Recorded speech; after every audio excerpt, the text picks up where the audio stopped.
ছুটির সময়টায় গ্রামে থাকলে কি যে মজা লাগে দেখিস। ওই দেখো ভাই বাগান দিয়ে খেজুর পেড়ে খাচ্ছে। এই দেখো খেজুর পাড়ার স্বাদই আলাদা।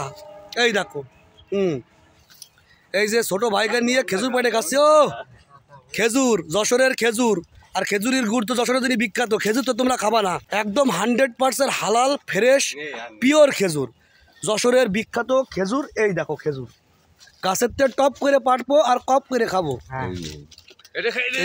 এই যে এই যে এই যে ভাই বাগানরা পাইতেছে। এই যে খাবো। এই দেখো খেজুর, এই দেখো মাথায় নষ্ট মামা। এই যে ভাগ্নের গায়ে নেই জামা, পরনে প্যান, পরনে আছে প্যান, মোতে হালকা স্যান স্যান। তাহলে কোনো কথা হবে না, কথা একটাই, খেজুর খাতে হবে, যশোরে আসতে হবে আর খেজুর খাতে হবে। বুঝে যাও, খেজুর বেশি বেশি করে খাবা, স্বাদ নিবা, সেই স্বাদ। বুঝছাও দুদু, খেজুর খালি চলে আসো। মনে করো যে যশোরে তো ভোট আসছে, আর কি করবো, ছুটি দিয়ে এখন আসলাম। বাইক নিয়ে কইলো যে চলো মামা খেজুর খেয়ে আসি।